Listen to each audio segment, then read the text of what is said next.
You've entered Void of Rules, where chaos reigns and darkness consumes all. In this twisted realm where all laws have crumbled, only one rule remains, and those who break it are cast into eternal digital oblivion. The rule is simple. Subscribe. We're almost at 4,000 corrupted souls, but the Void hungers for more.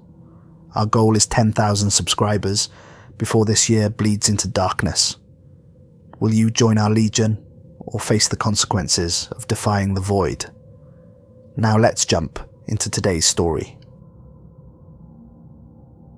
The screams died with the dawn, but the silence that followed was infinitely worse.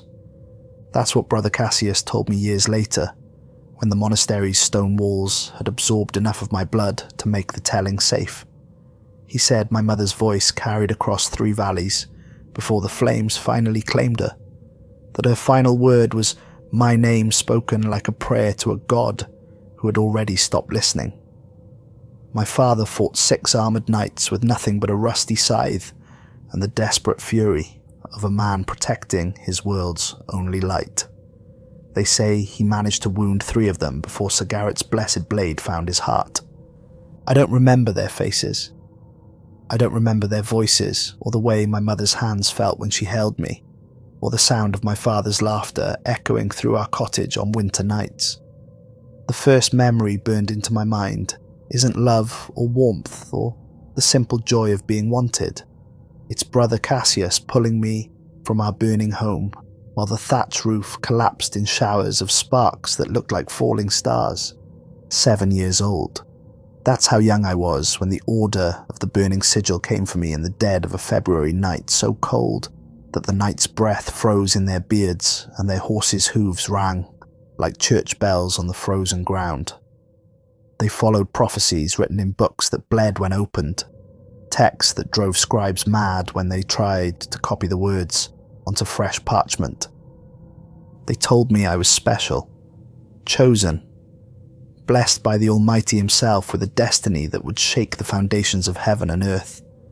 The twisted cross burned into my left shoulder blade, a mark I'd carried since the moment of my birth, proved that God had claimed me for his own before I drew my first breath. Children believe what they must to survive, so I believed them, clutching their lies like a drowning man clutches driftwood, because the alternative was a darkness too vast for a 7-year-old mind to comprehend. Sanctum Thorne became the only world I knew, a fortress-monastery, carved from living granite in the howling peaks, where the wind never stopped screaming through corridors that twisted like arteries through a stone heart. The structure defied conventional architecture, stairs that led to nowhere, doors that opened onto solid rock, windows that looked out onto voids filled with stars that shouldn't have been visible during daylight hours.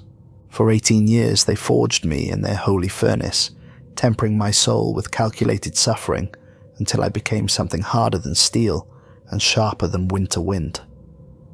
Every dawn brought flagellation in the chamber of purification, where leather whips hung from iron hooks like sleeping serpents, and the walls were stained with the blood of 1,000 previous penitents. Brother Cassius would unlock my cell before first light, his massive frame blocking out the corridor's torchlight as he led me to my daily crucifixion. He was a giant of a man whose face was a topography of burn scars from his own trials, whose hands could crush stones to powder but handled the ceremonial whips with the delicacy of a master craftsman. "Pain is the forge," he would whisper between strikes, his voice soft as a lullaby and twice as hypnotic. "Weakness is the impurity that must be burned away until only purity remains." 50 lashes each morning while I recited the litany of suffering. By my 12th birthday, my back was a manuscript, written in scar tissue, each mark carrying meaning and purpose that the Brotherhood had drilled into my bones. The crossed lines over my spine represented the burden of righteousness. The circular brands on my shoulder blades marked my acceptance of divine will. The long straight cuts along my ribs counted the days I'd gone without food, learning that hunger was just another form of prayer. but it was the small details that revealed the true artistry of my destruction. The way Brother Cassius would heat the whips just enough to cauterize the wounds as they opened, preventing infection while maximizing the exquisite symphony of suffering.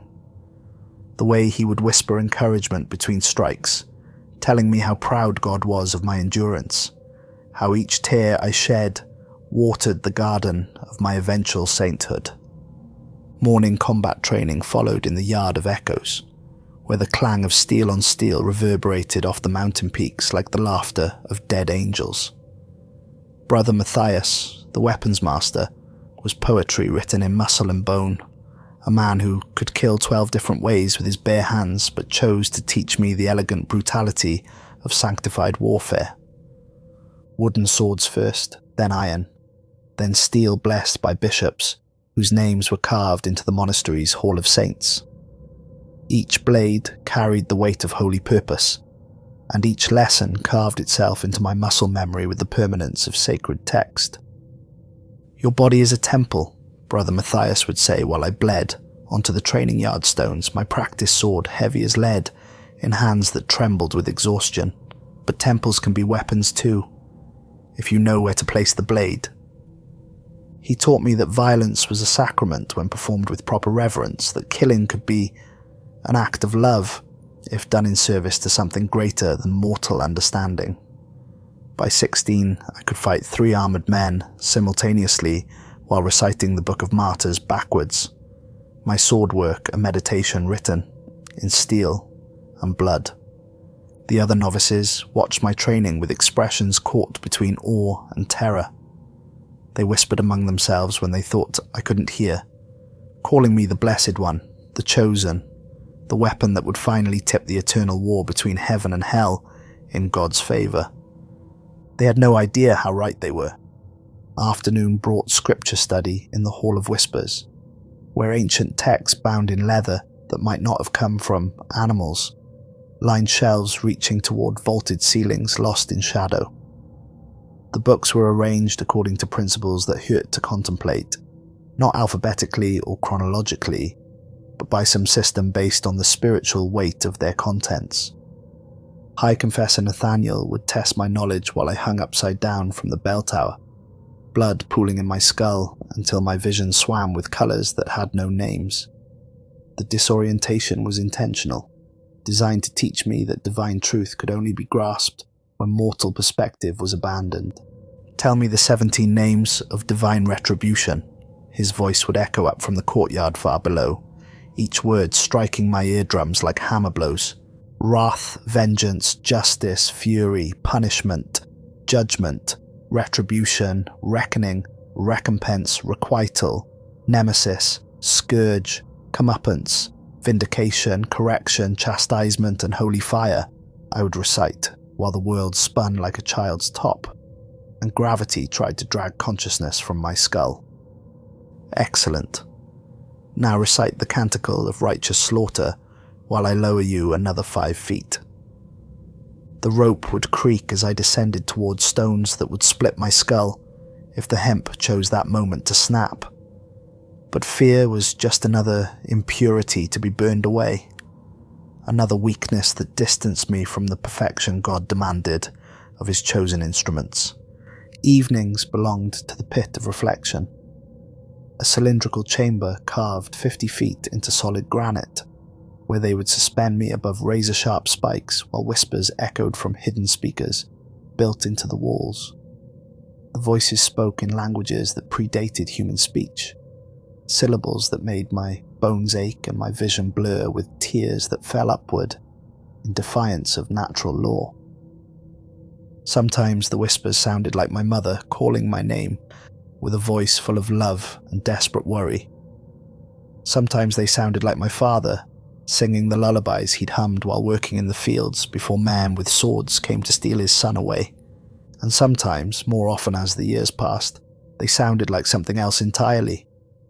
Something that spoke my name with possessive fondness, that promised rewards beyond mortal comprehension for services yet to be rendered.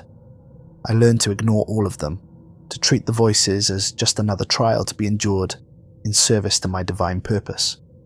The brothers told me the whispers were demons trying to corrupt my faith, fallen angels attempting to turn heaven's greatest weapon against its creator. They never told me that sometimes the most dangerous lies are the ones closest to the truth. My 18th birthday brought the ceremony that would define the rest of my existence, though I wouldn't understand its true significance until much later. The ritual took place at midnight in the Sanctum Sanctorum, the monastery's beating heart where no natural light had ever touched stone, and the air itself seemed to vibrate with accumulated holiness. 13 candles provided the only illumination, their flames casting dancing shadows that moved with deliberate purpose across walls carved with scenes from the Book of Revelations. Angels with flaming swords pursued demons through landscapes of stylized suffering, while above them all, a figure seated on a throne of light dispensed judgment with hands that dripped liquid starfire. High Confessor Nathaniel waited at the altar, his weathered face solemn as carved marble in the flickering candlelight. Age had bent his spine and silvered his hair, but his eyes still burned with the fervour that had driven him to dedicate his life to forging weapons in service to God's will. Before him, on a bed of white silk, lay Gravemourn. The sword was ancient beyond measure, forged in the 1st century after Christ's death from meteoric iron that had fallen from heaven like a tear shed by angels. Its blade was 3 feet of steel so dark it seemed to absorb light rather than reflect it, and its crossguard bore inscriptions in Aramaic that shifted and writhed when observed directly, as if the words themselves were alive. The weapon's history was written in blood across 12 centuries of holy war. Saint Sebastian had carried it when he drove the demons from Rome. Pope Urban II had blessed it before sending it east with the crusading armies. Knights Templar had wielded it in battles where the very ground cracked under the weight of divine purpose. Now it was mine. This weapon, Nathaniel intoned, his voice carrying the gravity of ritual perfected through repetition, was quenched in the blood of Saint Sebastian, blessed by 12 martyred popes, and carried by knights whose names are written in the Book of Heroes. It has tasted demon blood in battles where the fate of human souls hung in the balance. When he placed the sword in my hands, the blade hummed like a struck tuning fork, the sound resonating in my bones with a frequency that made my teeth ache and my vision blur. It felt perfect in my grip, as if my fingers had been shaped specifically for its leather-wrapped handle. The leather was human skin, I realized with a start. Not cow or pig or any mundane animal, but the tanned hide of martyrs who had died, screaming prayers of devotion while flames consumed their flesh. Their suffering had been woven into the weapon's very substance, making it a conduit for righteous fury that could channel the accumulated agony of 1,000 saints.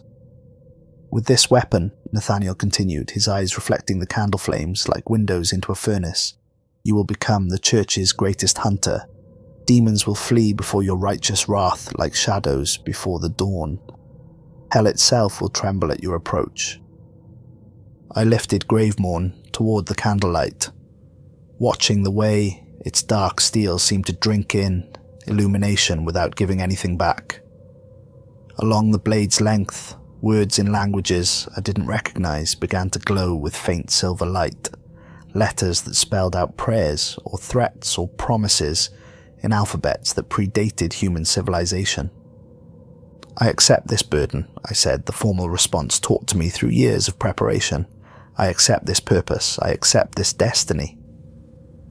But even as I spoke the words, something deep in my chest whispered that destiny was not something to be accepted.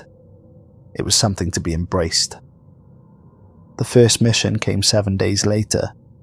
Thornwick was a farming village nestled in the verdant valley, where wheat grew golden as spun sunlight and children played in streams that ran clear as liquid crystal. It should have been a place of pastoral beauty, a testament to the simple joys that made mortal life worth preserving. Instead, it had become a wound in the world, a festering sore that drew flies in clouds thick enough to block out the sun. 7 children had vanished over the course of a month, disappearing from locked bedrooms and walled gardens without leaving so much as a disturbed bedsheet or an open window. The local priest, Father Edmund, had sent increasingly desperate letters to Sanctum Thorne, begging for aid that had not come quickly enough to save his flock from whatever darkness had taken root in their midst. I found him waiting at the village edge, his round face streaked with tears that had been falling for so long they'd carved permanent channels in his cheeks. He was a soft man, built for blessing harvests and performing marriages, shaped by a lifetime of ministering to people whose greatest concerns were failed crops and unfaithful spouses.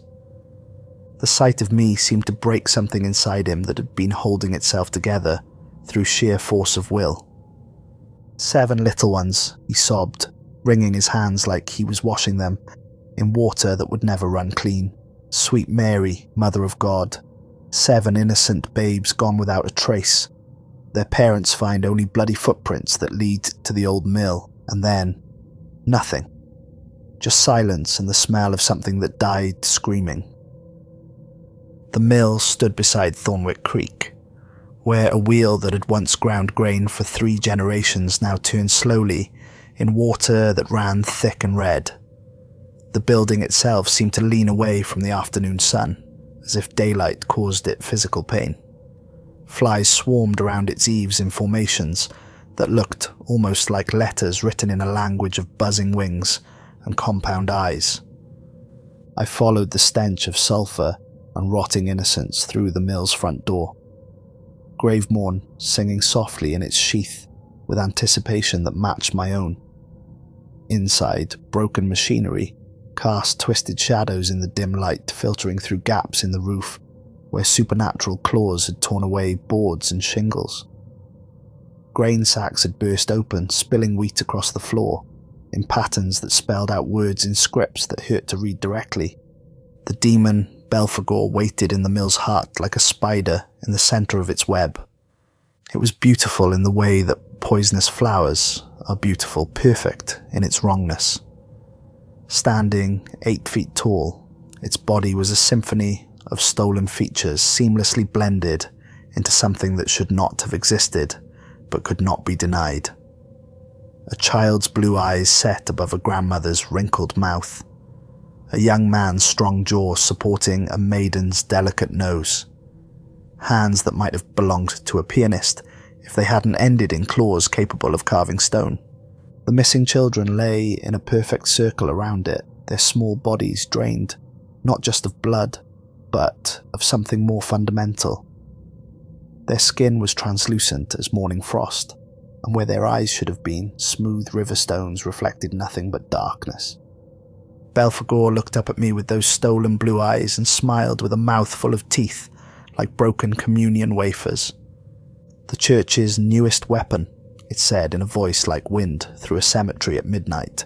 So young, so angry, so beautifully, perfectly broken. Do you know what you are, little saint? Do you understand what they've made you into? I drew Gravemourn, and the blade caught what little light remained in the mill, multiplying it into a constellation of silver stars that hurt to look at directly. The demon laughed, a sound like children crying for parents who would never come home. They told you that you're Heaven's champion, Belphegor continued, making no move to defend itself as I approached. They filled your head with stories about divine purpose and holy destiny, but did they tell you where that mark on your shoulder really came from? The battle that followed was poetry, written in blood and steel, a dance of destruction that would have been beautiful if beauty could exist in the space between salvation and damnation. Belphegor moved like a liquid shadow, flowing between solid and smoke with each of my strikes. It lashed out with claws that left gouges in stone, snapped with jaws that could bite through iron, struck with tentacles that sprouted from its flesh like cancerous prayers. But I had been forged for this moment. Every scar on my back, every hour of training, every night spent hanging in the pit of reflection had prepared me for this communion of violence and faith. Gravemourn sang through the air, leaving trails of blessed light that burned the demon's flesh like liquid starfire. The sword moved in my hands with a will of its own, guiding my strikes toward vulnerabilities that shouldn't have existed, but opened under its edge like flowers, blooming in reverse. I feinted left, then pivoted right, driving the blade deep into Belphegor's chest with a sound like cathedral bells, cracking under their own weight. Black ichor poured from the wound, hissing where it struck the floor, and leaving stains that would never fade from wood or stone or the memory of anyone unfortunate enough to witness them. The demon's stolen features began to shift and blur, returning briefly to their original owners before dissolving into something that had never worn a human face. As it died, Belphegor threw back its head and laughed, with a dozen voices speaking in perfect harmony. "Such beautiful rage," it gasped, those blue eyes fixed on mine, with an expression caught between admiration and pity. "Such perfect fury. He's been watching you since your first cry, you know. Counting every scar, measuring every tear, weighing every prayer you've offered to a god who stopped listening before you learned to speak." I twisted the blade, expecting the familiar satisfaction of righteous victory.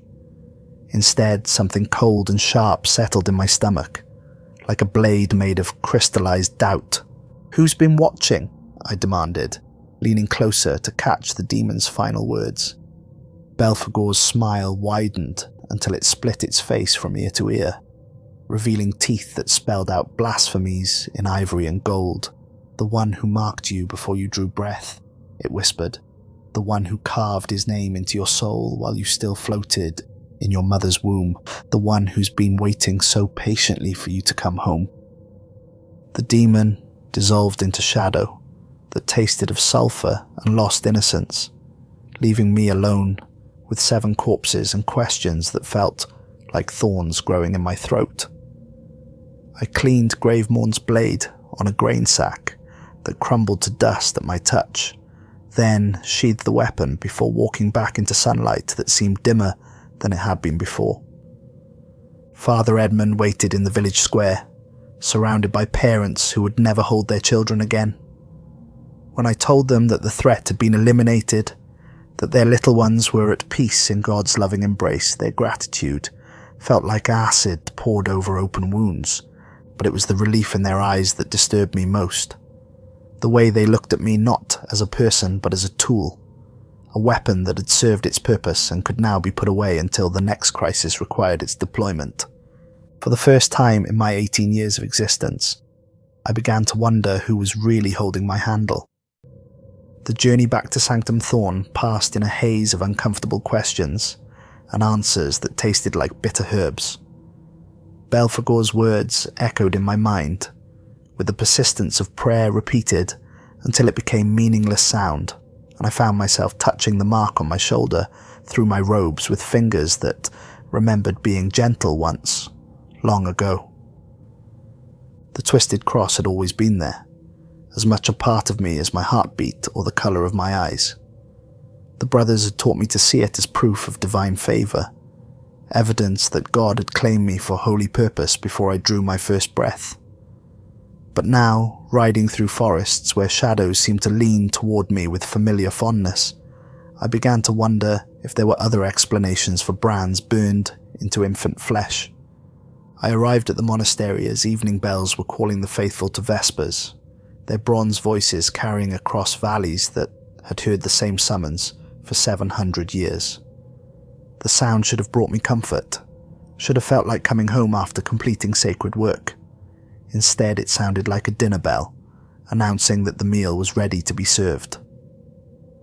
High Confessor Nathaniel waited in his study, hunched over ancient texts by candlelight that cast dancing shadows across walls lined with books that predated Christ by centuries.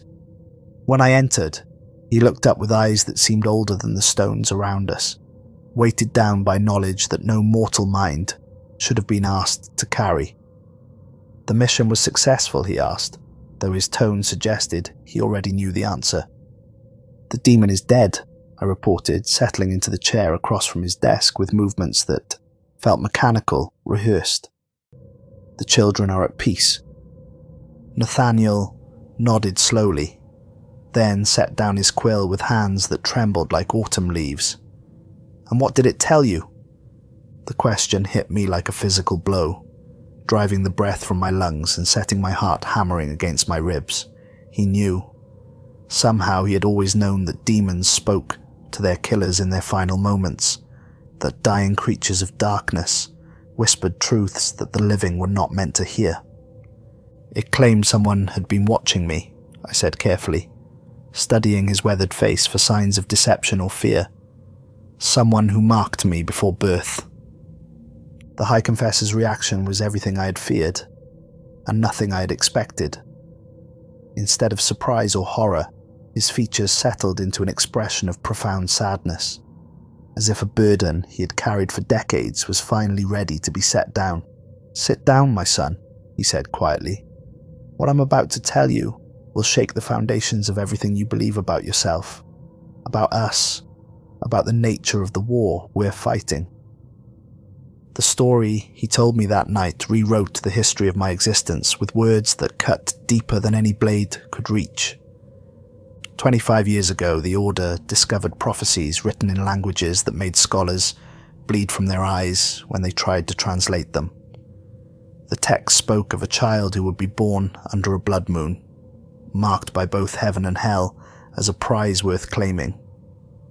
They described a soul that would stand at the crossroads between salvation and damnation, a weapon that could serve either master with equal devotion and devastating effectiveness.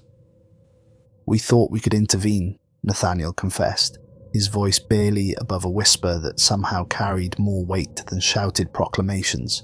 "We believed that if we found this child first, if we raised him in righteousness and trained him in virtue, we could turn hell's chosen into heaven's champion." The search led them through villages where livestock died without cause, where wells ran red with blood that fell from cloudless skies, where crucifixes cracked and bled when touched by innocent hands. They followed a trail of omens and portents that spoke of corruption taking root in pure soil, of darkness blooming in places where light should have reigned eternal. "We found you in Milhaven," Nathaniel continued, his words falling like stones into still water. "Your parents were good people, simple farmers, who loved each other and loved you with the pure devotion that makes mortal life precious. But the signs surrounding your birth were troubling. The night I was born, every animal within 10 miles had begun howling at exactly midnight, their voices joining in a chorus that sounded almost like singing. The church bells in 3 neighbouring villages cracked simultaneously, their bronze splitting with sounds like screaming angels falling from grace. The priest who attempted to baptize me found his hands burned by the holy water, his flesh blistering as if he'd dipped them in acid mixed with molten silver. "The birthmark on your shoulder," Nathaniel whispered, and I could hear tears in his voice even though his eyes remained dry, "appeared 3 days after your birth. Not a blessing from above, but a claim from below. A brand burned into your soul by the morning star himself before you learned to cry. They came for me on a winter night when the wind howled through the valleys like the voices of the damned, following omens that led them to a cottage where goodness and innocence were about to be sacrificed on the altar of destiny. My parents fought with the courage of people defending their world's only light, but farmers with scythes and kitchen knives were no match for knights blessed by bishops and armed with steel that had been quenched in the blood of martyrs. "We thought we could save you," Nathaniel repeated, the words hollow as empty graves echoing with abandoned prayers. "We were fools drunk on our own righteousness, convinced that faith could overcome prophecy and that prayer could rewrite the fundamental laws of spiritual reality. But prophecy, I was learning, was just another word for truth that hadn't happened yet." Over the following months, I continued my work as the Order's greatest hunter, travelling from village to village and leaving a trail of demon corpses in my wake. But something fundamental had changed in me since Thornwick, since Belphegor's final words had planted seeds of doubt that grew like weeds in the garden of my faith. Blackmere was a fishing village built on stilts over a brackish marsh where things that should have stayed dead sometimes surfaced to gasp at stars they would never reach. When I arrived, I found the entire population under the influence of 7 succubi who had been feeding on life force with the methodical patience of farmers harvesting crops. The creatures were beautiful in the way that poisonous flowers are beautiful. Perfect faces hiding thorns that could kill with a touch or a kiss or a whispered promise of pleasure beyond mortal comprehension. They had turned the village into a theatre where every resident played their assigned role in a drama that ended the same way every night, with screaming that sounded too much like ecstasy for comfort. I purged them with holy water and blessed steel, but the process took longer than it should have. I found myself savouring each kill, carving extra wounds and drawing out their suffering, because something deep in my chest fed on their agony, like wine feeds a drunk. When the last succubus begged for mercy in a voice like silver bells singing hymns to fallen angels, I held her underwater until the bubbles stopped rising and her struggles became the gentle movements of seaweed in a current. The villagers watched from their windows as I worked, and I could feel their fear mixing with their gratitude like oil and water that refused to blend no matter how vigorously they were stirred. They wanted to be saved, but they were terrified of their saviour, and they were right to be. Ravenscroft was worse. An entire town of 400 souls had been possessed by a legion of minor demons, their bodies serving as vessels for creatures that skittered through the streets like spiders, made of shadow and spite. The infection had spread through bloodlines and marriages, following family trees until every branch bore poisoned fruit. Church doctrine was clear and unforgiving. When a population was fully corrupted, purification was the only option. Mercy became cruelty when it allowed evil to spread, and compassion became sin when it placed temporary feelings above eternal consequences. I spent 5 days in that town, going house by house with Gravemourn in my hands and scripture on my lips. Men, women, children, infants still nursing at their mothers' breasts. It didn't matter once the demons had claimed them. Their bodies were just shells, and shells could be broken for the good of the souls trapped within. 347 people died by my blade in Ravenscroft. I counted each one, carving notches into Gravemourn's handle, like a butcher marking cattle before slaughter. Their blood turned the town square into a crimson lake that reflected burning buildings, like a mirror made of suffering, and sanctified by prayers that tasted like copper on my tongue. But it was the children that revealed the truth I had been hiding from myself. Little Sarah Morrison, 6 years old, with golden hair and eyes like summer sky, came at me with claws that could have shredded armor and teeth that dripped venom capable of melting stone. The demon wearing her face spoke in tongues that predated human speech, cursing me with words that made reality itself flinch away from their meaning. I killed her quickly, mercifully, driving Gravemourn through her heart with surgical precision. But as she died, the demon fled her body, and I saw Sarah's true face for just a moment.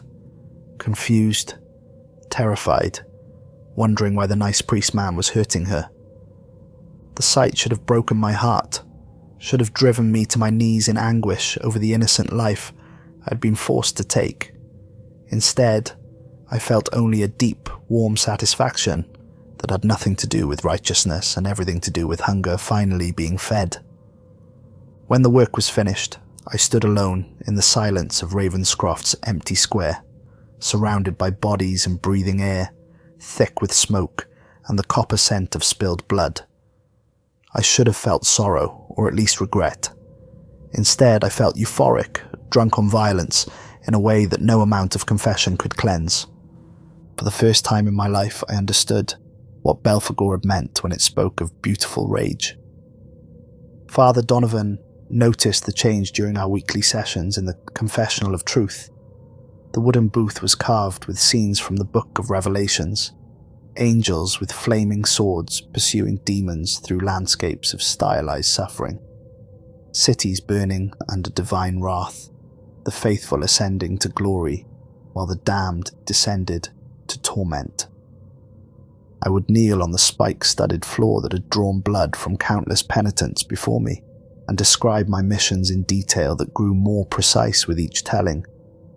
The way the succubi's flesh had bubbled when I poured holy water on their wounds.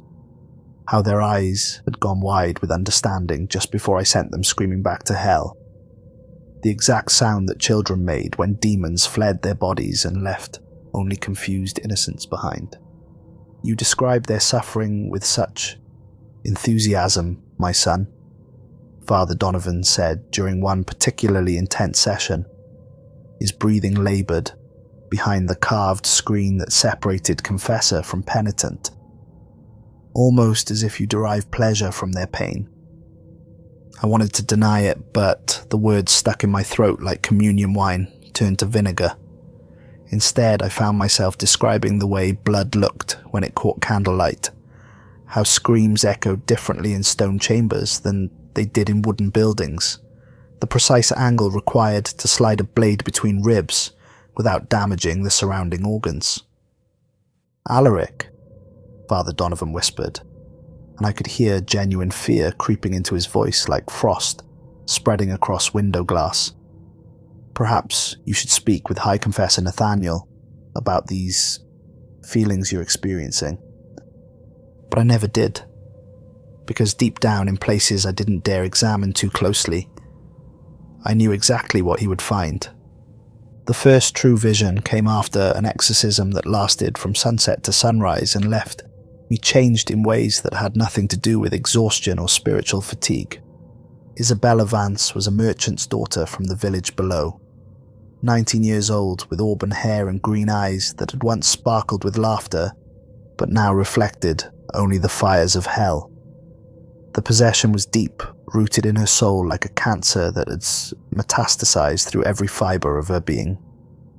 The ritual took place in the monastery's basement, in chambers carved so deep into the mountain that the weight of stone above felt like the disapproval of heaven itself. Isabella was chained to a chair made from blessed oak and bound with iron that had been forged in the fires of martyrdom, but the restraints barely contained the thing that wore her face. For 8 hours, I battled the demon inhabiting her flesh, speaking prayers in languages that hurt my throat and pouring holy water down her gullet while she screamed obscenities that made the stone walls weep moisture. Her spine snapped repeatedly as the entity fought against my ministrations, the sound of breaking bone providing percussion for hymns sung in reverse.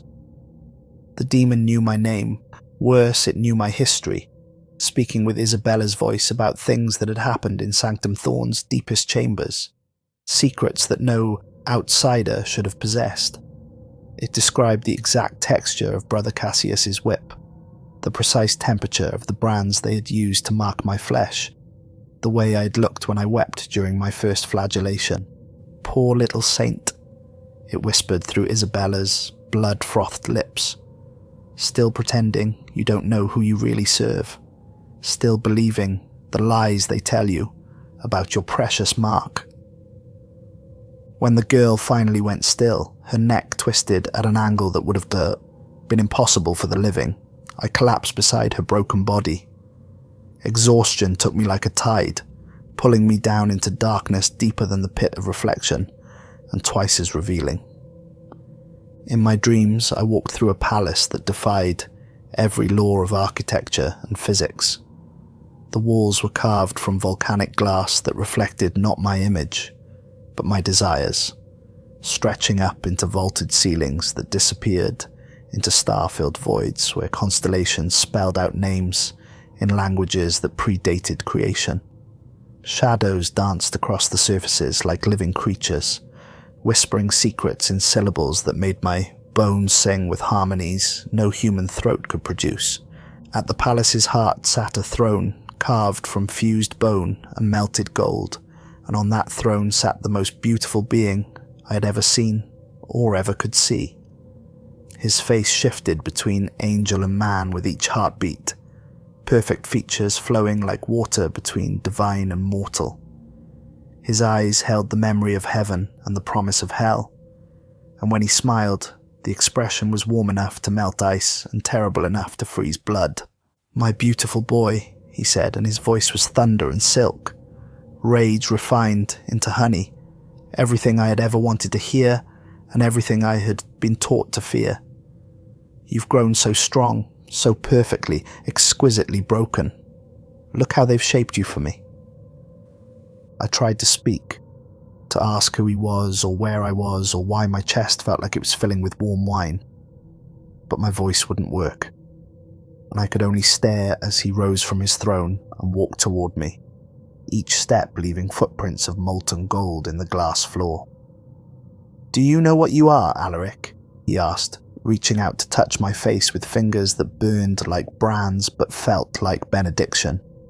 "Do you understand what they've made you into?" His touch seared my flesh, but instead of pain, I felt only warmth spreading through my chest like sacramental wine in winter. He traced the scars on my back with the reverence of a lover cataloguing treasures, counting each mark like rosary beads in a prayer that had no ending. "Every lash was a gift to me," he whispered, his breath hot against my ear. "Every tear you shed fell into my hands like rain on desert sand. They thought they were forging you for heaven, but they were only making you beautiful for my service." I woke screaming in my cell, my throat raw and my hands bloody from clawing at stone walls. Deep gouges marked the rock around my bed, carved inches deep, as if I'd attacked them with steel instead of fingernails.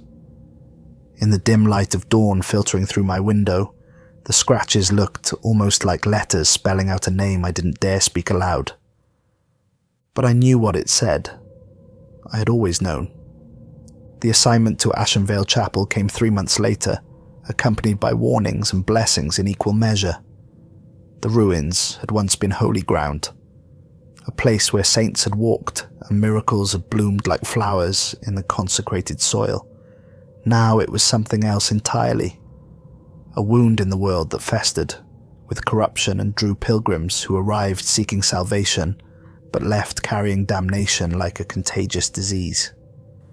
The journey took me through the crimson wastelands, where the very air shimmered with heat that had nothing to do with the sun, and everything to do with fires that burned beneath the earth's crust, in chambers where the damned practiced their eternal devotions. The ground was cracked and barren, stained red with what might have been iron, or might have been the blood of every innocent who had ever died screaming for a god who chose not to listen.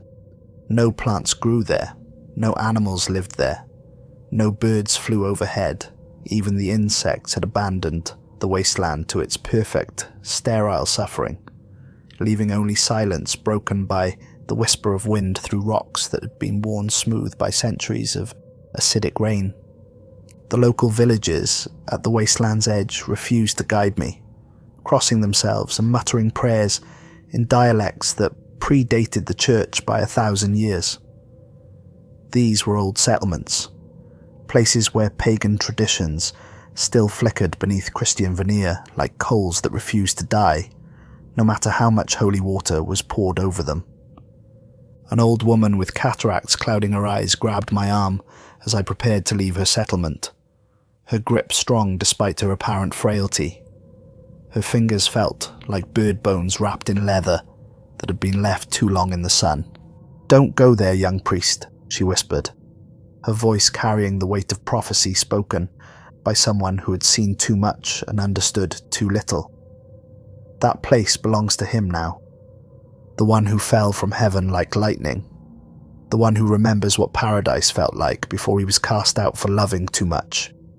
She leaned closer, her breath smelling of herbs that grew only in graveyards, and wine that had been blessed by the wrong sort of priest. "Nothing good ever comes from Ashenveil anymore," she continued, "only screaming that sounds too much like singing, and shadows that move against the light, and laughter that echoes for days after the mouth that spoke it has turned to dust."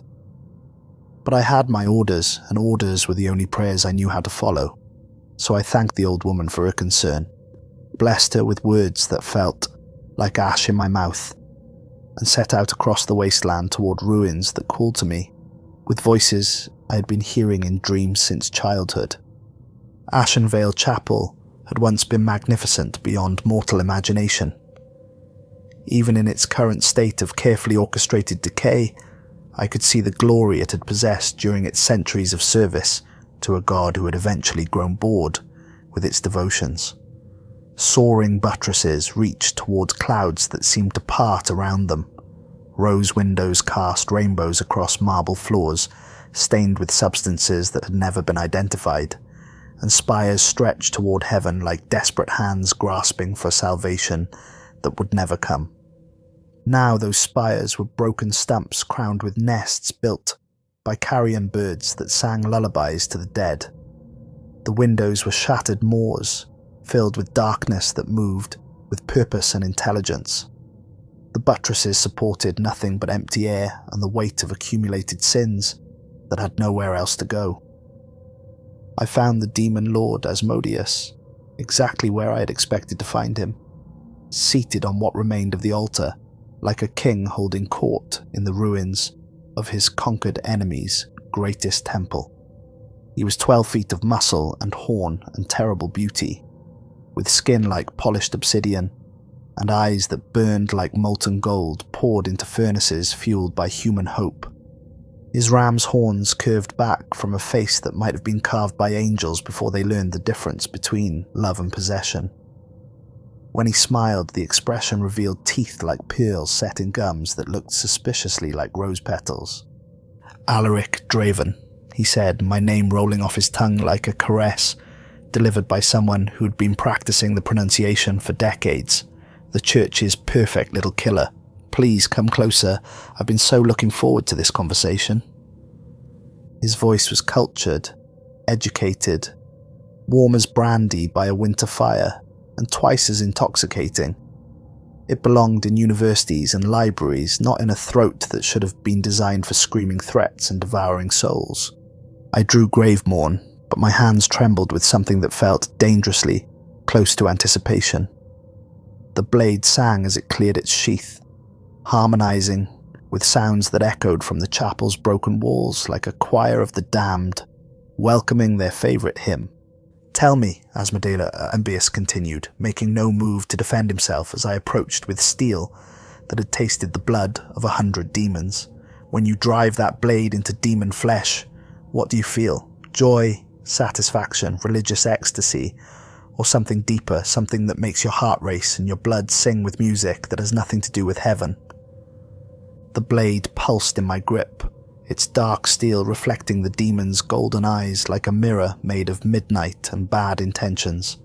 Along its length, the Aramaic inscriptions began to glow with light that cast no shadows, words that spelled out prayers to gods whose names had been forgotten by everyone except their most devoted servants. "Every demon you've killed," Asmodeus said, his voice dropping to a whisper that somehow carried through the ruined chapel like thunder, rolling across valleys carved by divine wrath, "was ordered to put up a fight, to make you believe you were truly fighting for heaven, truly serving the cause of righteousness and divine justice."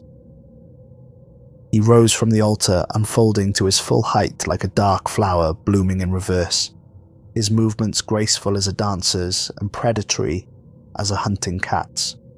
"But we don't fear your blade, child," he continued, spreading his arms wide, in a gesture that was part welcome and part surrender. "We welcome it. Every death you've dealt has been an offering to our true master. Every scream has been a prayer in his honor. Every drop of spilled blood has been wine poured out for his greater glory."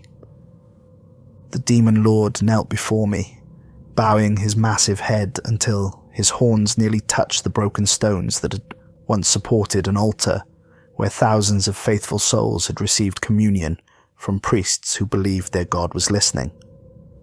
"You were never forged by the church," Asmodeus whispered, and each word hit me like a physical blow delivered with surgical precision. "You were chosen before your first breath, marked by the morning star himself while you still floated in your mother's womb. The twisted cross on your shoulder isn't heaven's blessing. It's hell's claim burned into your soul by the one who loves you more than any earthly father ever could. Gravemourn began to pulse with black light that seemed to absorb illumination from sources that shouldn't have existed in a ruined chapel where no candles burned and no torches flickered. For the first time since I'd been given the blade, it felt wrong in my hands.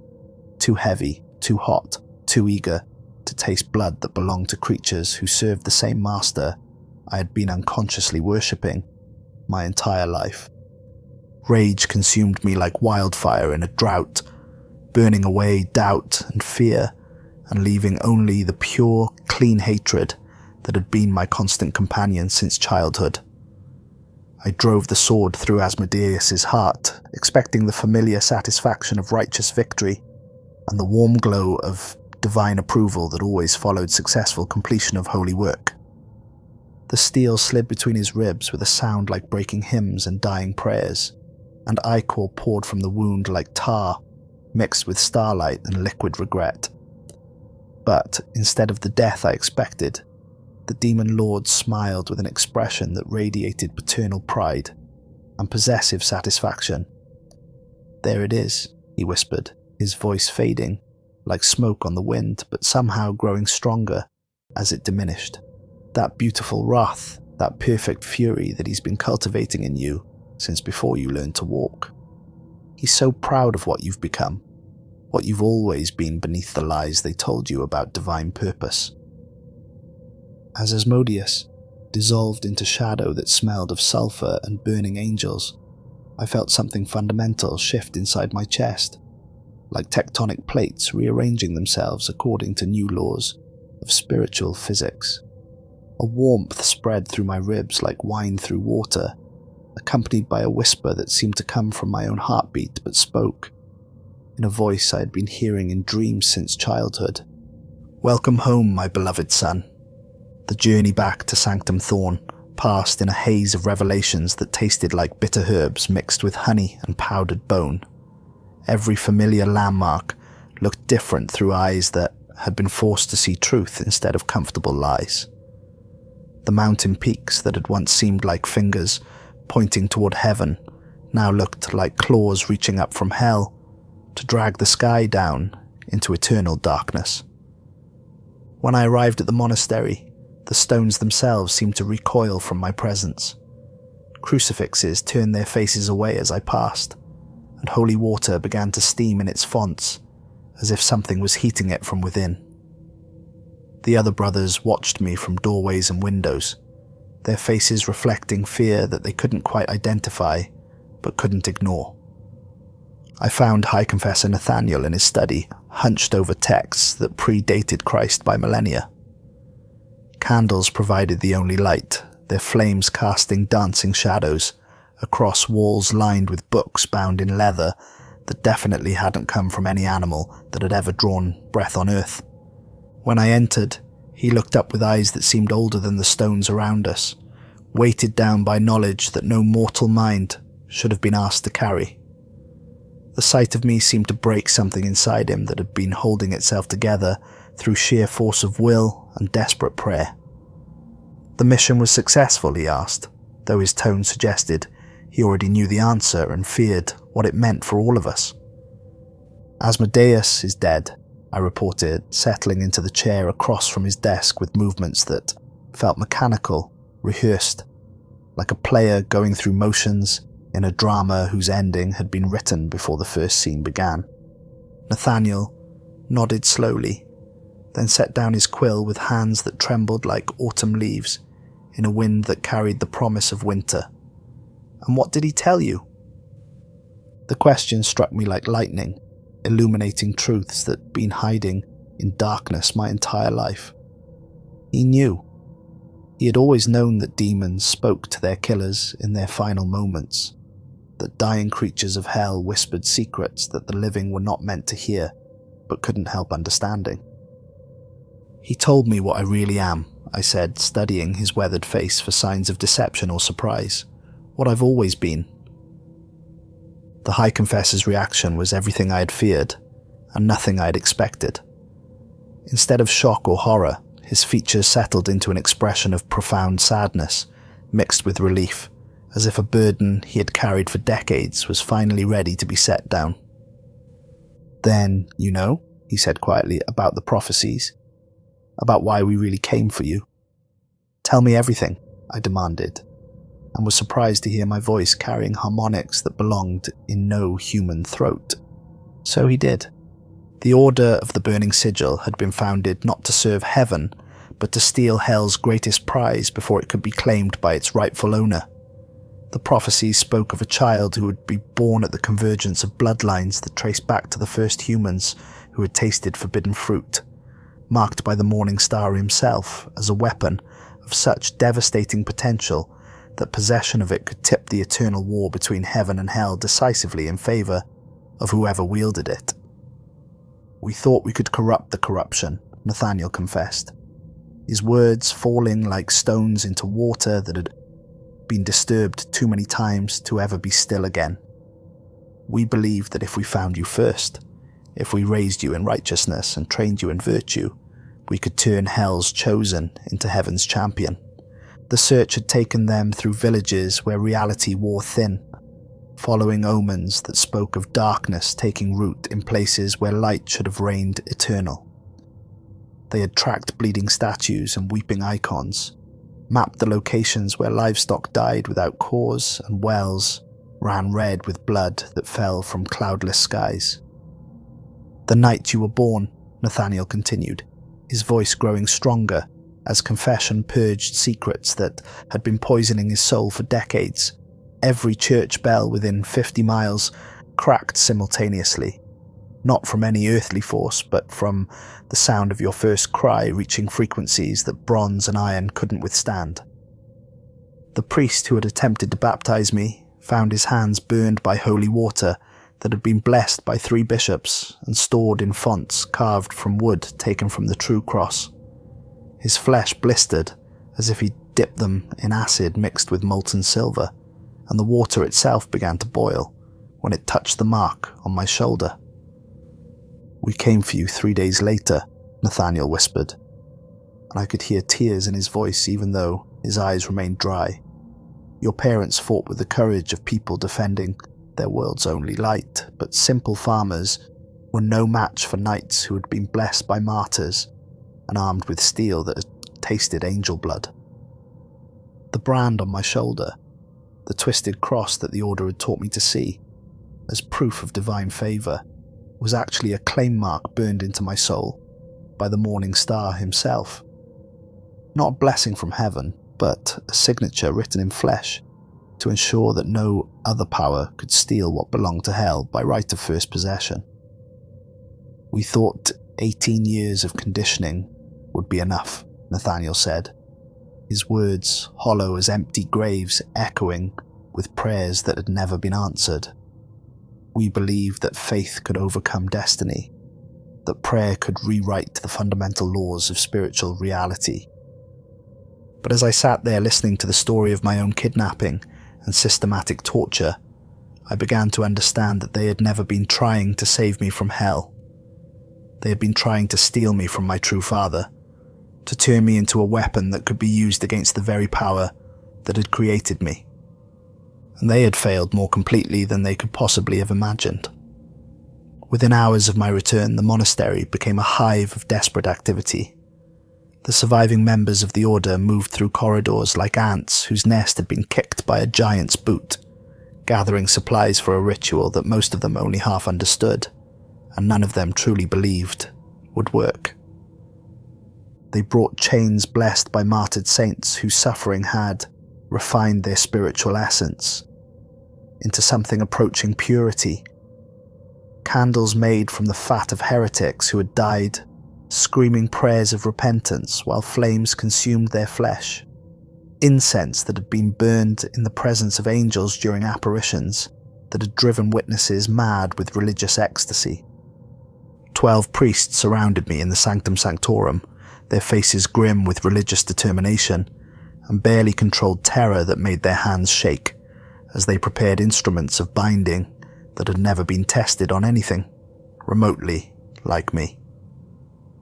High Confessor Nathaniel led the ritual, reading from a tome written in languages that predated human speech and caused reality itself to flinch away from their meaning. "We bind you in the name of the Father," they chanted in unison, wrapping chains around my wrists and ankles with movements that carried the weight of desperation, disguised as faith. The blessed metal burned my flesh, leaving marks that sizzled and smoked like meat on a griddle. "We bind you in the name of the Son. We bind you in the name of the Holy Ghost." As the ritual progressed, I felt something ancient stirring in the depths of my soul, like a leviathan rising from oceanic trenches that had never known sunlight. The presence I had sensed in dreams and visions began to surface, pushing against the boundaries of my mortal flesh with pressure that threatened to crack my bones and boil my blood. My vision blurred as colours bled together until the world looked like it was viewed through water mixed with wine and liquid starfire. The candlelight began to flicker and dance in patterns that spelled out words in alphabets that hurt to perceive directly, and the very air in the chamber started to thicken with presence that had nothing to do with atmospheric pressure and everything to do with divine attention focused through a lens of paternal love. "They cage what belongs to me." The voice erupted from somewhere deeper than my throat, somewhere that tasted of sulphur and burning wings, and the tears that angels shed when they remember what it felt like to fall. "Show them who you really are, my beloved son." The blessed chains were supposed to bind my soul to heaven's will, to lock away whatever darkness had taken root in my heart during 18 years of torture, disguised as training. Instead, they became conductors for power that had been waiting patiently for exactly this moment to reveal itself. Pain exploded through my nervous system, but it wasn't the clean agony of purification that I had learned to associate with spiritual growth. This was the exquisite torment of transformation, of flesh and bone and spirit being remade according to specifications that had been drawn up before the foundations of the world were laid. My eyes went black as the space between stars, pupils expanding until they swallowed iris and white completely. When I blinked, the darkness behind my eyelids was populated with constellations that spelled out my true name in letters made of collapsed suns and dying planets. My voice dropped to a register that made the stone walls weep moisture and caused several of the ritual candles to gutter out, as if something had blown on them with breath that carried the chill of absolute zero. When I spoke, the words came from depth that no human throat could access, from chambers in my chest that had been carved out and sanctified for a different sort of prayer. "I was never your weapon," I growled, and each word hit the assembled priests like a physical blow that drove them to their knees. I was his from the moment I drew breath, shaped by his will and tempered in his love. Gravemourn, still sheathed across my back, erupted in hellfire that cast no shadows because it was itself the absence of light made manifest. The flames danced along the blade's length like living creatures celebrating a reunion that had been delayed far too long, whispering secrets in languages that predated the fall of Lucifer from heaven's grace. The leather wrapping the handle began to smoke, but the fire didn't consume, it transformed. Where mortal craftsmanship had bound the grip with hide taken from cattle, something far more personal took its place. The leather became human skin freely given, marked with scars that told the story of willing sacrifice offered in service to a love that transcended the petty boundaries between salvation and damnation. I felt strength flooding into my muscles like wine poured into empty chalices, speed setting my nerves ablaze with electricity that had nothing to do with mortal biology. My awareness expanded until I could see the fear sweat beading on each priest's forehead, hear the panicked hammering of their hearts, smell the stench of their terror mixing with incense that had been blessed by the wrong sort of angels. "You wanted to forge a holy weapon," I said, rising to my feet with fluid grace that belonged to predators and fallen angels. The chains that were supposed to bind me fell away like discarded chrysalis, their blessed metal unable to contain what I had become. Congratulations. You succeeded beyond your wildest nightmares. What followed wasn't a battle in any meaningful sense of the word. Battles implied some possibility of victory for both sides, some chance that the outcome remained in doubt until the final moment. This was an execution carried out with surgical precision and artistic flair, swift and merciless and absolutely inevitable. I moved like liquid darkness given form and purpose. Gravemourn singing through the air with sounds like breaking hymns and dying prayers, offered to gods who had stopped listening long before the first word was spoken. The blade, now wreathed in flames that burned cold as winter stars, cut through blessed armour like it was made of parchment and wishful thinking.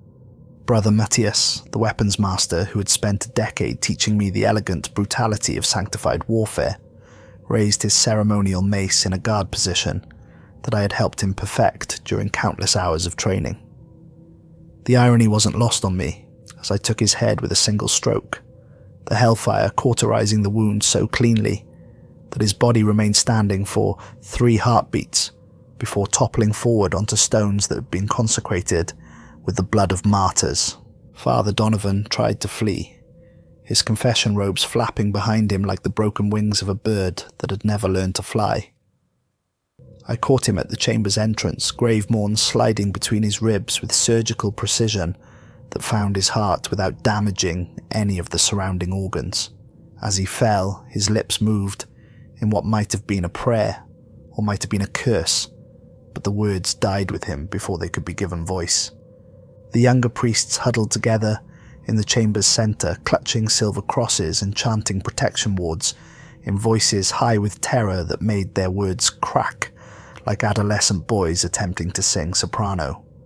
Their faith was admirable, their devotion touching in its sincerity and heartbreaking in its futility. It didn't save them. Nothing could have saved them from what they had created. I moved through them like a reaper harvesting grain that had been left too long in the field, each stroke of my blade claiming another life for the glory of my true master. Their blood painted the altar in patterns that looked almost like letters in a script I was only beginning to understand, but had been reading fluently since before I learned to walk. The designs weren't random spatters or meaningless, abstract art.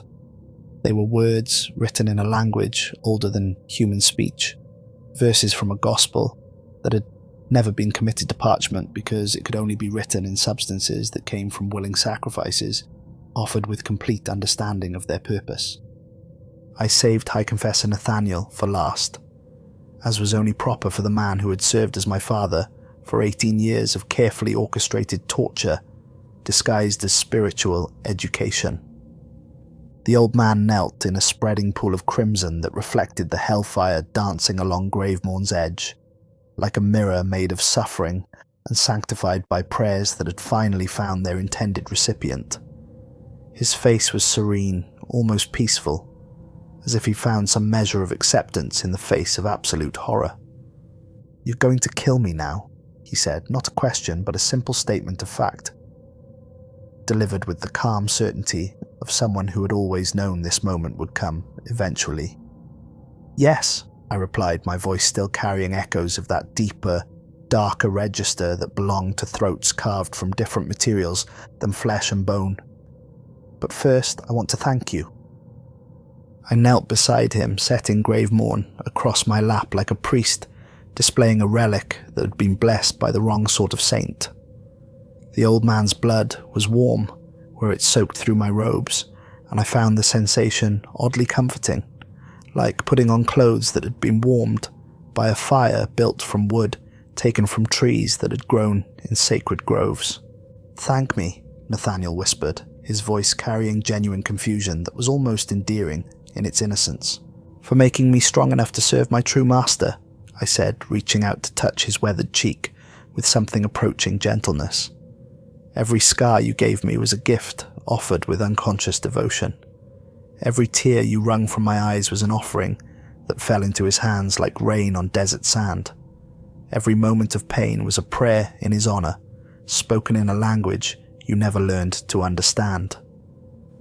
Nathaniel closed his eyes and tears leaked from beneath his lids to cut clean tracks through the blood that spattered his face like sacramental wine, mixed with honest remorse. "We were trying to save you," he whispered. "I know," I said, lifting Gravemourn from my lap with movements that carried the weight of ritual, performed by someone who finally understood its true meaning. "That's what makes it perfect." The blade slid between his ribs like a lover's caress, delivered by someone who'd been practicing the gesture for decades, finding his heart with the precision of 18 years of training, refined by the clarity that comes from finally serving the master you were always meant to serve. He died with my name on his lips, though whether it was a prayer or a curse remained a mystery that would follow him into whatever afterlife awaited teachers who succeeded too well at lessons they never meant to teach. As dawn broke over the howling peaks, Sanctum Thorne burned with flames that defied every law of physics and theology ever written by minds too small to comprehend the true nature of divine love. The fire was beautiful in its wrongness, casting shadows that moved independently of their sources, and whispering secrets in dead languages that had been waiting centuries for mouths capable of pronouncing them correctly. The flames painted the sky in colours that had no names because mortal eyes weren't meant to perceive them, hues that existed somewhere between red and gold, and something beyond the visible spectrum that could only be appreciated by souls that had transcended the artificial boundaries between heaven and hell. I walked through the inferno unharmed, my footsteps leaving smouldering prints in stone that had stood for centuries but had never been truly consecrated until this moment. The heat that should have reduced me to ash instead felt like a warm embrace, like the touch of a father welcoming his son. Home after a long and difficult journey through foreign lands where no one spoke his language or understood his purpose. Lesser demons materialized in my wake like courtiers attending a prince returning from successful conquest. They didn't bow or scrape or grovel in the obsequious manner that mortals expected from creatures of hell. Instead, they simply fell into formation behind me, as if they'd been waiting their entire existence for this moment, their eyes reflecting the hellfire with colours that shifted between red and gold, and something that could only be described as the visual representation of perfect contentment. In my mind, clearer than any vision I had experienced in dreams or meditation, I saw him. He sat on a throne that defied description because it existed partially in dimensions that human geometry couldn't accommodate. The seat was carved from materials that had never existed in any earthly realm. Bone and gold and obsidian and starlight. Substances that could only be perceived by souls that had learned to see with eyes unclouded by the comfortable lies that made mortal existence bearable. His face was beautiful enough to make angels weep with envy, and terrible enough to make demons kneel in worship that had nothing to do with fear and everything to do with recognition of absolute perfection. When he smiled, the expression radiated warmth that could melt glaciers and love that could burn away the accumulated sins of 1,000 lifetimes. "My greatest creation," he said, and his voice was everything I had ever wanted to hear wrapped in syllables that tasted like honey and wine, and the copper sweetness of blood freely spilled in service to something greater than self. "My most beloved son, you've played your part so perfectly, suffered so beautifully, grown so strong in your magnificent fury." I fell to my knees before the mental image, feeling peace for the first time in my 25 years of existence. The scars on my back, the calluses on my hands, the darkness that had always lived behind my eyes. All of it finally made sense, revealed as components in a design so elegant that its completion brought tears of joy to eyes that had forgotten how to weep for anything other than pain. "I live to serve, my Lord and Father," I whispered, and the words tasted like sacramental wine mixed with truth that had been aged in casks carved from the heartwood of the tree of knowledge. What would you have me do?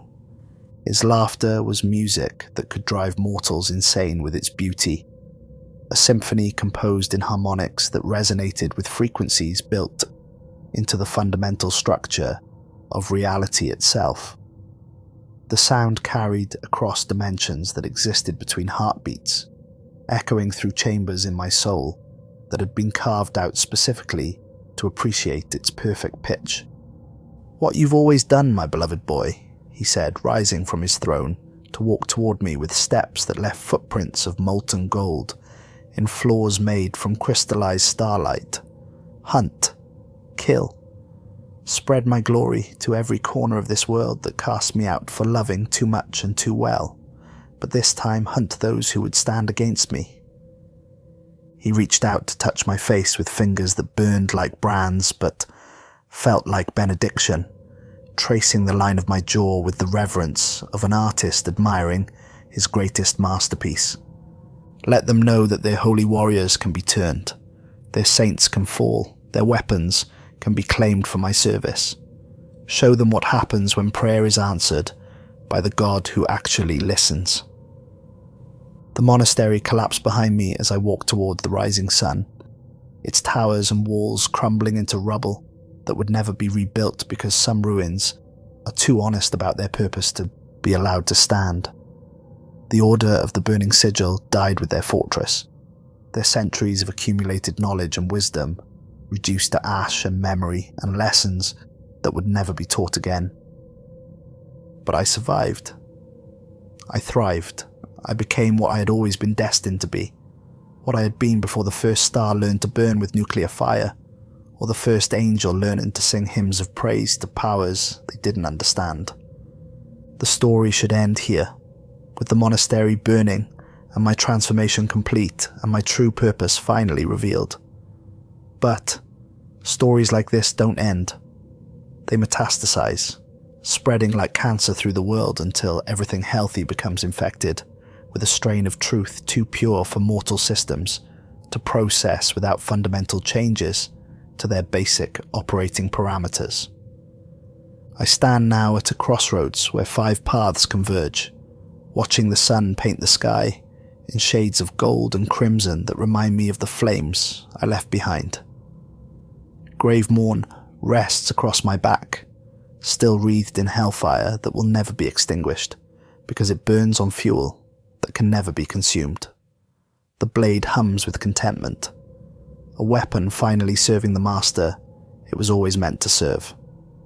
In the distance, church bells ring across the countryside, calling the faithful to morning prayer with bronze voices that have no idea they're announcing the locations of my next meals.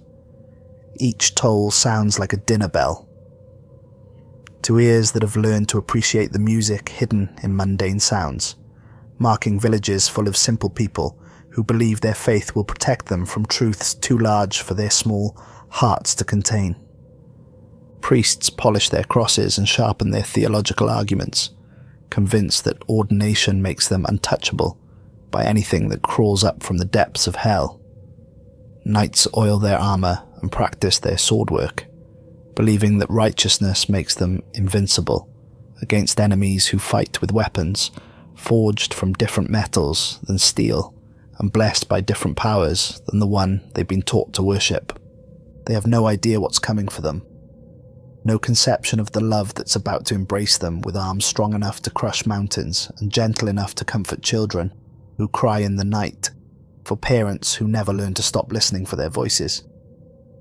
I smile, and for just a moment my reflection in a roadside puddle shows not my face but his, the beautiful, terrible visage of my true father, the one who marked me before birth, who watched me grow through 18 years of training that I thought was purification but was actually preparation, who turned the church's greatest weapon into his favourite instrument of divine will. "Let the real hunt begin," I whisper to the morning mist that rises from ground consecrated by my footsteps, the hunt for those who still believe heaven will save them from love that refuses to be denied or diminished by their fear of its intensity. The hunt for those who think prayer can turn aside what's already been written in blood and fire and the honest tears of a father who has waited so patiently for his son to come home. The hunt for those who mistake me for the weapon I pretended to be, instead of the weapon I truly am, not a sword wielded by distant gods who view mortals as expendable pieces in games too complex for human understanding, but an instrument of love so pure it cuts through flesh and bone and spirit with equal ease. They train me to be a holy weapon, crafted me with pain and scripture and endless beautiful suffering that refined my soul until it could serve any master with equal devotion. They succeeded beyond their wildest dreams and their darkest nightmares, forging something so perfect in its dedication that it could only belong to the power that had claimed it first. I am a holy weapon. I serve a holy purpose. I carry out holy work in service to holy love. I'm just not serving the God they expected, and in the spreading silence of the morning, broken only by distant church bells and the whisper of wind through grass that withers at my passing, I hear his voice one final time, not as words spoken in any language that human throats could pronounce, but as understanding that flows directly into chambers of my heart that had been carved out specifically to receive it. Go, my beloved son. Show them what holy truly means when it's practiced without the comfortable lies that make faith bearable. Teach them that their prayers have always been heard, just not by who they thought was listening. Prove to them that heaven and hell are just different words for the same magnificent, terrible love. I walk into the growing day and the light welcomes me home. The first village appears before the sun reaches its zenith, nestled in a valley where streams run clear and children play in gardens that bloom with flowers planted by grandmothers who believed in the power of beauty to keep darkness at bay. Milhaven. The name strikes me like a physical blow, memories surfacing that taste of ash and mother's milk, and the last words spoken by people who loved me more than their own lives. This is where it all began, where my parents bled out on dirt floors while I screamed in a knight's armoured arms, where the Order first claimed their prize and began the long work of breaking me into something useful. How perfect, how poetic, how absolutely inevitable that my true work should begin in the place where my false education started. The village has grown since my birth, prosperity evident in new houses with fresh thatch and prosperous shops that line the main road, like prayers of gratitude offered to gods who occasionally remember to listen. Children play in streets that remember the sound of my mother's voice, their laughter carrying on air that still holds echoes of my father's final words. It's beautiful in its simplicity, peaceful in its innocence, pure in the way that only places touched by genuine love can be. It won't be for long, but that's the point, isn't it? Purity is meant to be tested, innocence is meant to be educated, and love is meant to be refined until it becomes something strong enough to survive contact with truth. I walk down the main street like any other traveller seeking shelter and sustenance, my priest's robes drawing respectful nods from villagers who see, in my appearance, the promise of blessing and comfort. Gravemourn is wrapped in cloth across my back, its hellfire hidden but not extinguished, waiting patiently for the moment when concealment becomes unnecessary. An old woman selling apples from a wooden cart looks up as I approach, her weathered face crinkling into a smile of welcome that dies the moment she meets my eyes. Something in my gaze, some glimpse of the fires that burn behind my mortal features, sets her hands to trembling and her voice to whispers that sound like prayers offered to gods who specialize in protection from things that wear familiar faces. Father, she breathes, the word carrying weight that has nothing to do with religious respect and everything to do with recognition of predators dressed in shepherd's clothing. You have the look of someone who's seen terrible things. I stop before her cart, studying apples that gleam red as fresh blood in sunlight that seems dimmer than it was moments before. The fruit is beautiful, perfect, unmarked by worms or disease or any of the small corruptions that usually mar things grown in mortal soil. I've seen the truth, I tell her, selecting one apple and turning it slowly in hands that remember being gentle once, long ago. Would you like to hear it? She shakes her head frantically, backing away from her own cart with movements that speak of instincts honed by decades of surviving in a world where not all dangers announce themselves with fangs and claws. Some predators wear crosses and speak in voices trained to comfort the dying. "No, father," she whispers, her voice cracking like dry leaves in a fire that burns too hot for mortal comprehension. "No, I don't think I would." I take a bite of the apple, and it tastes of copper and salt and something that might be innocence, if innocence could be distilled into liquid form and concentrated until it became strong enough to burn. The juice runs down my chin like tears shed by someone who has forgotten the difference between joy and sorrow.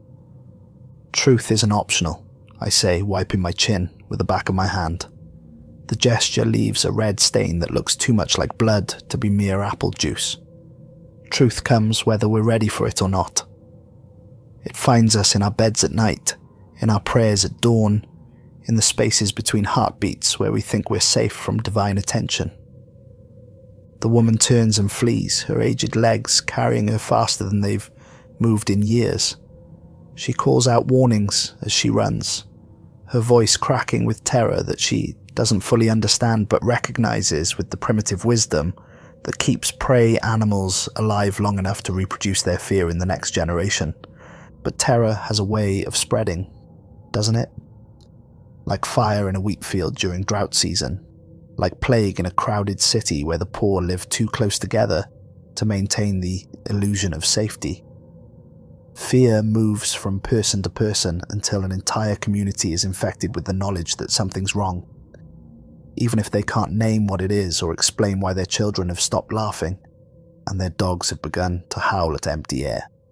By the time I reach the village square, a crowd is gathered around the well that has provided clean water for 3 generations of families who believed God would always provide for those who worked hard and kept their prayers simple. Farmers with dirt under their fingernails and calluses that tell stories of honest labour. Merchants counting coins with nervous hands that shake for reasons they can't articulate.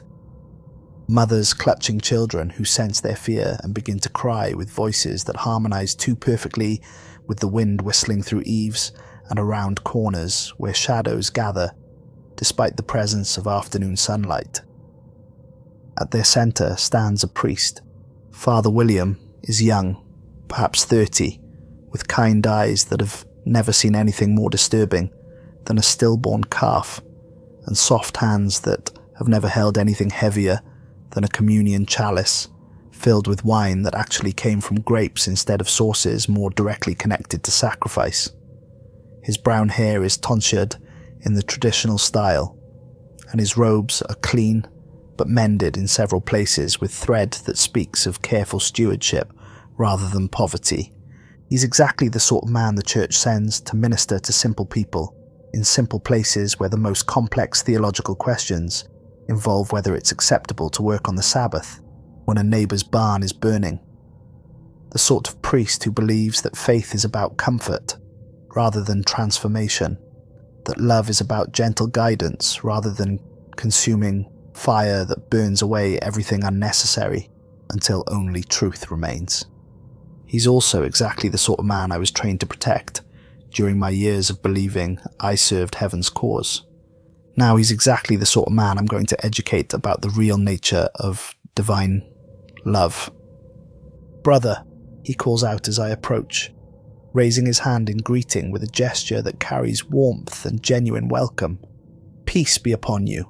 I am Father William, shepherd of this flock. How may we serve you in Christ's name?" The words hang in the air between us like incense that's been blessed by the wrong sort of angel, sweet on the surface but carrying undertones that make reality itself seem to flinch away from their meaning. Around us, the crowd murmurs, with the restless energy of people who sense that they're about to witness something significant but can't decide whether it will be miracle or catastrophe. I stop 10 feet away, close enough to see the pulse beating in his throat like a small animal trapped under his skin, far enough to appreciate the growing unease in the crowd that surrounds us, like a congregation gathered for a sermon they're not prepared to hear. "I've come home," I say simply, beginning to unwrap Gravemourn from its cloth shroud. Father William's smile falters slightly, the expression cracking around the edges, like paint applied over wood that hasn't been properly prepared. "Home? I'm sorry, brother, but I don't believe we've met. Are you perhaps from one of the surrounding villages? I know most of the clergy in this region, and I don't recall." "I was born here," I continue, the blade emerging from its concealment like a serpent shedding skin that has become too small to contain its growing power, in a cottage that burned 25 years ago, on a night when your predecessor blessed the knights who came to steal a child from parents who loved him more than their own lives. Gravemourn drinks in the afternoon sunlight and gives nothing back, its dark steel seeming to create holes in the fabric of reality through which darker truths can be glimpsed by anyone brave enough or foolish enough to look directly at its edge. Along the blade's length, inscriptions in languages that predate human speech begin to glow with light that casts no shadows, because it exists in spectrums that mortal eyes aren't equipped to process. Recognition dawns in Father William's eyes like a sunrise made of horror and helpless understanding. He knows the story. Every priest in this region knows the story of the child taken by the order of the Burning Sigil on a winter night when the very air seemed to scream with voices that belonged to no earthly throat. The child who was supposed to become heaven's greatest champion. The weapon that would finally tip the eternal war between good and evil in God's favour.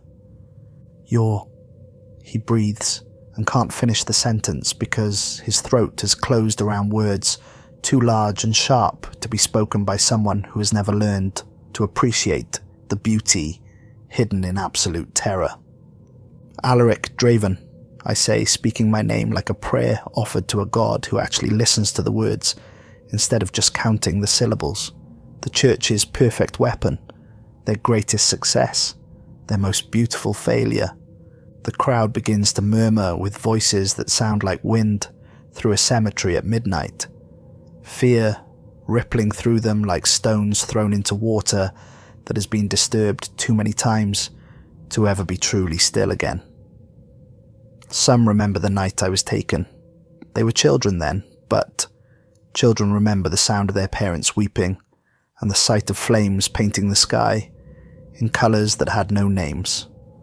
Others have heard the stories passed down from generation to generation, like cautionary tales about what happens when mortals attract the attention of powers too vast for human comprehension. All of them understand, with the primitive wisdom that keeps prey animals alive long enough to pass their terror on to the next generation, that something terrible is about to happen in their peaceful village where the most exciting event in recent memory was the birth of triplets to the baker's wife. Father William raises his hands in a gesture that might be blessing or might be surrender, backing slowly toward the church while trying to maintain eye contact like someone attempting to avoid sudden movements around a predator that might interpret retreat as invitation to pursue. "Now, Brother Alaric," he says, his voice carrying forced calm that fools no one, least of all himself. "I'm sure we can discuss whatever's troubling you. Perhaps we should step inside, speak privately about whatever spiritual crisis has brought you back to your birthplace." Spiritual crisis. I laugh, and the sound makes several children begin to wail, with voices that harmonize perfectly with the wind picking up around us despite the absence of any meteorological reason for its sudden intensity. "I've never been more spiritually healthy in my life, Father. For the first time since I learned to speak, I'm serving the Master I was always meant to serve." I begin to remove my priest's robes, letting them fall to the cobblestones like shed skin that has served its purpose and is no longer needed to conceal the truth beneath. Underneath, my body is a manuscript, written in scar tissue. Crosses burned into my flesh with irons, heated in fires blessed by martyrs. Words carved into my ribs with knives that had been quenched in the blood of saints. Symbols branded onto my arms and chest, and back with tools designed to create beauty through suffering. Each mark tells a story of pain willingly endured for what I had believed was the glory of God. Each scar represents a lesson learned in chambers where screaming was considered a form of prayer, and bleeding was treated as sacramental wine offered to powers that demanded proof of devotion, measured in precisely calibrated agony. They taught me that pain was holy, I continue, Gravemourn beginning to burn with hellfire that casts shadows in directions that don't correspond to any known laws of physics. The flames dance along the blade's length like living creatures celebrating a reunion that has been delayed far too long, whispering secrets in languages that make the air itself seem to recoil from their syllables. That suffering brought me closer to the divine, that every scar was a gift from heaven itself, proof that God loved me enough to test my devotion with increasingly creative forms of educational torture. The fire spreads from blade to handle to the air around my hands, but the heat doesn't burn. It transforms. Where mortal flesh should blister and char, something stronger takes its place. My skin begins to glow with light that comes from within, emanating from sources deeper than blood and bone, powered by fuel that burns cleaner than anything that could be extracted from earthly materials. But I learned the truth during my years of faithful service, I whisper, my voice carrying despite its softness, because truth has a way of making itself heard, even when spoken in tones barely above silence. Every scar was a gift, all right. Every tear was an offering. Every moment of exquisite agony was a prayer offered with perfect sincerity and received with loving appreciation. The crowd stares in horrified fascination, unable to look away from something that should not exist in their simple world, where the most complex theological questions involve whether it's acceptable to eat meat on Fridays, and whether prayers said in the wrong language still reach their intended recipient. Just not from the God they told me about, I continue, taking a step forward that leaves a smouldering footprint in stones that have supported the weight of 3 generations of faithful souls who believed their simple devotion would be enough to keep them safe from truths too large for their hearts to contain. Father William's back hits the church door with a sound like breaking bones, his hands fumbling for the handle with movements made clumsy by terror that has overwhelmed the fine motor control necessary for simple tasks like opening doors that lead to sanctuaries that might not provide the sanctuary they promise. The church will hear of this, he stammers, his voice cracking like an adolescent boy attempting to sing soprano while his body betrays him with changes he can't control or understand. The Order will send investigators. They'll want to know what happened to their greatest weapon. The Order is dead, I interrupt, taking another step forward with movements that flow like water poured from vessels made of crystallized starlight. Every priest, every knight, every novice who ever raised a hand to me in the name of righteousness. Their blood is still warm on my blade. Their screams still echo in chambers carved from stone that will never be used for prayer again. The hellfire flares brighter, painting everything in shades of red and gold, and something beyond the visible spectrum that can only be perceived by souls that have learned to see with eyes unclouded by the comfortable lies that make mortal existence bearable. In its light, my scars seem to move, shifting and writhing, like living things that spell out words in alphabets, designed by architects who understood that some truths are too pure to be expressed in languages limited by the crude mechanics of human speech. Now it's your turn, Father, I say, raising Gravemourn until its point rests just beneath his chin, with pressure light enough to avoid breaking skin, but firm enough to make my intentions absolutely clear. Time for you to learn what your God's love really feels like when it's practiced by someone who understands its true nature. What happens next unfolds with the inexorable precision of prophecy, written in blood, and executed by hands that have been trained to make every movement serve a greater purpose than mere violence. Father William tries to run, of course. They always try to run when confronted with truths too large for their comfortable worldview to accommodate. But terror has a way of tangling legs and confusing directions, turning simple flight into stumbling panic that accomplishes nothing except making the inevitable outcome more aesthetically pleasing. He falls hard against the church steps, and I hear something snap in his left wrist, with a sound like dry kindling breaking in a fire that burns too hot for mortal wood to withstand. The injury is minor, barely worth noting except for the way it emphasizes his absolute helplessness in the face of power that operates according to rules he was never taught to understand. The crowd scatters like leaves before a hurricane, but they don't get far before something stronger than wind roots them in place and turns their legs to water and their voices to whispers. They watch because they have to watch, because witnessing has become their only purpose in a drama that was written before they were born, and will continue long after their voices are added to the chorus of screams that rises from every place where truth meets flesh unprepared for its intensity. I walk slowly towards the fallen priest, savouring each step like wine aged in casks carved from the heartwood of trees that grew in gardens where the first angels learned to appreciate the beauty hidden in absolute corruption. Gravemourn sings in my grip with harmonies that resonate in frequencies built into the fundamental structure of reality itself, its hellfire painting shadows that move independently of their sources and whisper secrets in languages that predate the fall of Lucifer from heaven's grace. "Please," Father William gasps, cradling his broken wrist against his chest, with movements that speak of pain too immediate to be ignored, and terror too vast to be processed by minds designed for simpler challenges. "Please, I've done nothing wrong. I minister to these people. I comfort the sick. I offer last rites to the dying." "You perpetuate the lie," I say, kneeling beside him on church steps that have been worn smooth by centuries of faithful souls seeking sanctuary that was never really there to be found. This close, I can smell his fear, sharp and acrid, like copper pennies mixed with vinegar, and the sweat that comes from nightmares that invade waking hours, without invitation or mercy.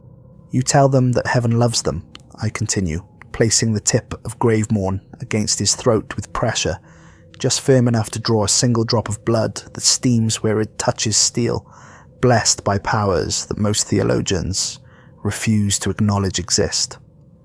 "You make them believe that their prayers matter, that righteousness will be rewarded, that faith will protect them from the attention of gods who view mortal devotion as entertainment rather than obligation." The hellfire flickers hungrily around the point where blade meets flesh, eager to taste more, but patient enough to wait for permission from someone who understands that the most exquisite pleasures are those that are properly anticipated and carefully savoured. "Do you want to know a secret, Father?" I whisper, leaning close enough that my breath fogs the lenses of his wire-rimmed spectacles with condensation that carries the scent of sulphur and burning angels. "Your God didn't abandon me. He never claimed me in the first place. I was marked for a different service before I drew my first breath, chosen by a love so pure it cuts through flesh and bone and spirit with equal ease."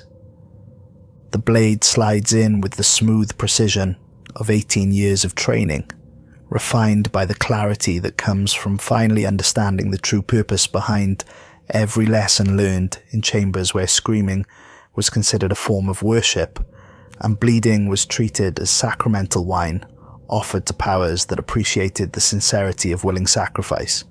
Father William's eyes go wide, not with pain but with understanding that arrives too late to change anything, but just in time to ensure that his final moments are seasoned with the bitter knowledge of how completely he misunderstood the nature of the war he thought he was fighting. In those last seconds before the light fades from his eyes, he sees the truth that I've carried all my life, like a secret too pure to be shared with anyone who hadn't earned the right to appreciate its beauty through years of careful preparation and systematic education in the honest nature of divine love. Heaven and hell aren't opposites locked in eternal conflict. They're collaborators in a project so vast and complex that mortal minds can only perceive tiny fragments of its true scope. Partners in an enterprise that requires both salvation and damnation to achieve its ultimate purpose. And I'm the proof that their cooperation has produced something beyond what either could accomplish alone. The priest dies with a question on his lips that will never be answered in any language that human throats could pronounce. His blood feeding fires that burn on fuel more refined than anything that could be extracted from earthly sources. As his spirit departs for whatever judgment awaits teachers who succeeded too well at lessons they never meant to impart, I stand slowly and survey the crowd that huddles in doorways and behind carts like children hiding from monsters that wear familiar faces. This is what holiness looks like, I call out, my voice carrying to every corner of the square, with clarity that cuts through air thick with smoke and the copper scent of honest education, delivered with surgical precision. This is what divine will feels like when it's honest about its intentions and unashamed of its methods. I turn in a slow circle, making eye contact with as many of them as possible, while they struggle to process what they've witnessed in their peaceful village, where the most violent event in recent memory was a disagreement between neighbours about property lines that were settled with harsh words rather than bloodshed. Your priests lied to you about the nature of God's love, I continue, wiping Gravemourn clean on Father William's vestments with movements that carry the weight of ritual performed by someone who finally understands its true meaning. They told you it was gentle, forgiving, patient with your weaknesses and understanding of your limitations. They made it sound like something comfortable, something that would never ask more of you than you were prepared to give. A woman near the baker's shop begins to sob with sounds that are raw and broken, and absolutely beautiful in their honesty, her voice joining a lament that has been building in the background since the moment I spoke my true name aloud. Others take up the cry, their voices weaving together in harmonies that rise toward clouds that seem to darken in response to music too pure for mortal throats to sustain without risking permanent damage to vocal cords designed for simpler songs. But love, real love, divine love, the kind of love that creates universes and destroys them when they fail to meet expectations, isn't comfortable, I tell them, my words falling like stones into water that has been disturbed too many times to ever be still again. It's a consuming fire that burns away everything unnecessary until only truth remains. It's a blade that cuts so cleanly you don't feel the wound, until you try to move and discover that parts of yourself you thought were essential have been removed for your own good.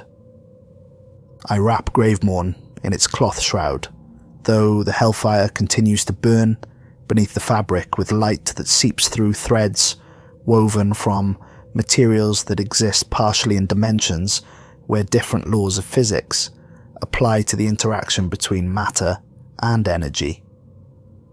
Don't weep for your priest, I say as the crowd parts before me, like water before the prow of a ship designed to navigate seas that appear on no earthly charts. He's exactly where God intended him to be, just like I am, just like all of you will be, when the time comes for your own education in the honest nature of divine affection. But I don't leave the village immediately. Instead, I make my way through streets that remember the sound of my first cry, and past houses where families huddle behind doors that won't protect them from anything that truly wants to enter. My destination is a plot of land at Milhaven's eastern edge, where weeds have grown for 25 years over foundations that were never properly cleared after the fire that consumed my first home. The cottage is gone, of course, Time and weather have scattered the stones and let vines grow through gaps where walls once stood, and children once played with toys carved by loving hands from wood, taken from trees that grew in soil, watered by honest sweat and tears of joy rather than sorrow. But beneath the tangle of thorns and wildflowers that bloom in colours too bright for plants that receive no tending, I find them.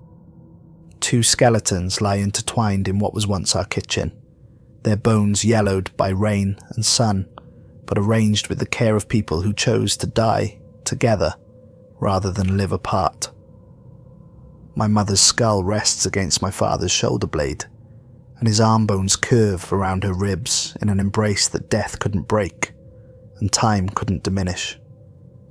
They died as they lived, protecting what they loved most in the world, protecting me from men with swords who served a god that demanded the sacrifice of innocence in the name of a greater good that never quite materialized despite centuries of faithful bloodshed offered in its honor.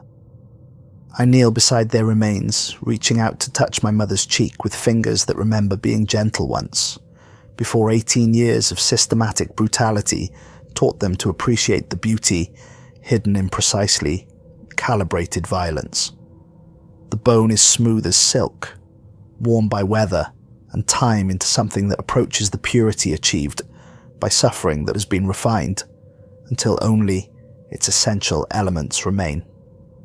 I'm sorry, I whisper, though I'm not entirely certain what I'm apologizing for being born under the wrong stars, for attracting the attention of powers too vast for mortal comprehension, for becoming the thing that would eventually return to kill their priest and terrorize their neighbors in the name of love that refuses to be limited by the comfortable boundaries that make mortal existence bearable, for proving that their sacrifice, however beautiful in its devotion, meant nothing in the end, because prophecy is just another word for truth that hasn't happened yet.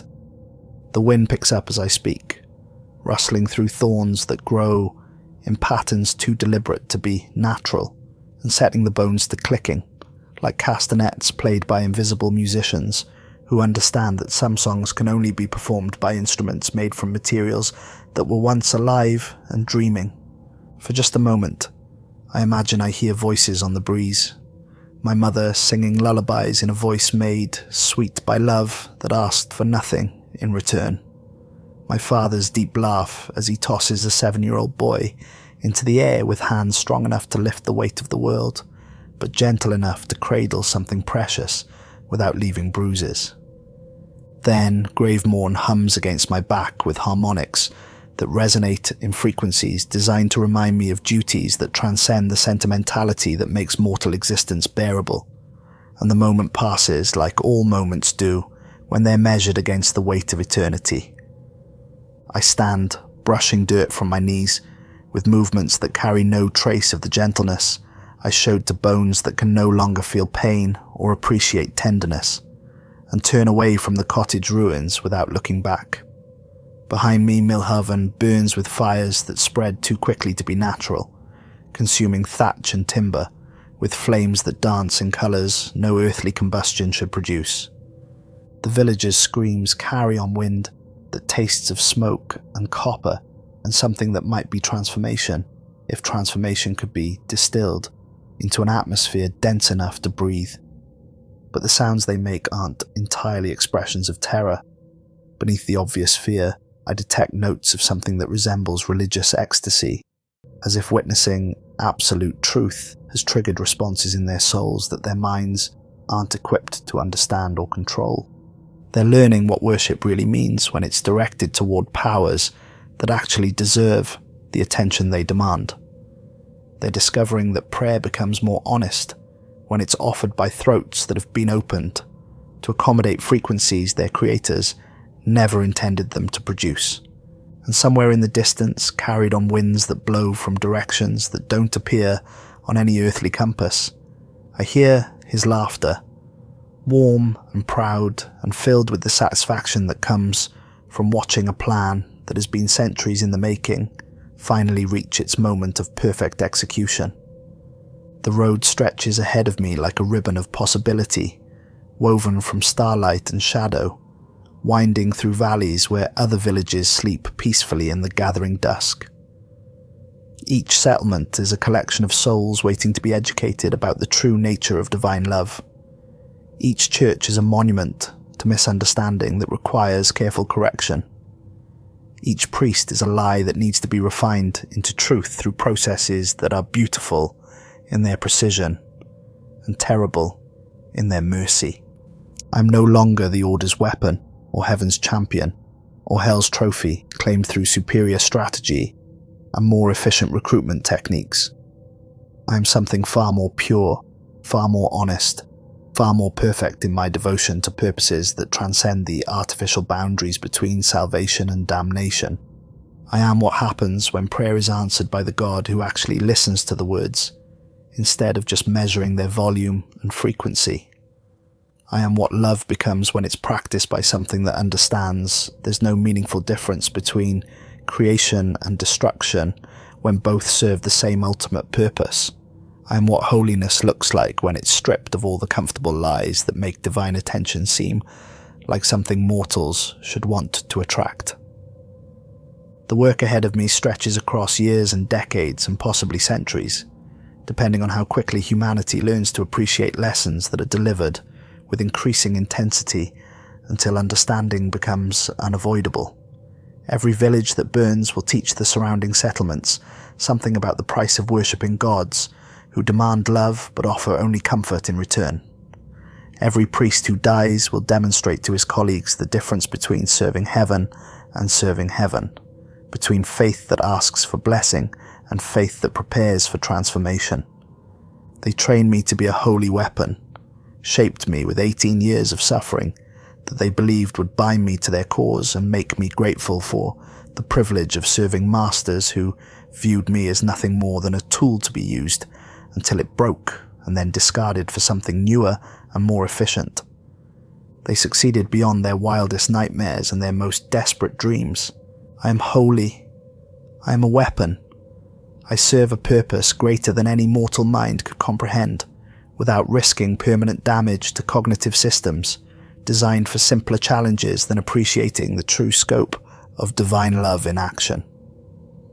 And as I walk towards the next village, where church bells will soon be ringing their final songs before being melted down and reforged into instruments more suitable for the music that's coming, I carry with me the certain knowledge that every step I take, every breath I draw, every beat of my heart is a prayer offered in perfect sincerity to the only God who ever actually deserved the worship I was taught to give to lesser powers. The real hunt is just beginning, and I can hardly wait to see what beautiful truths it will reveal.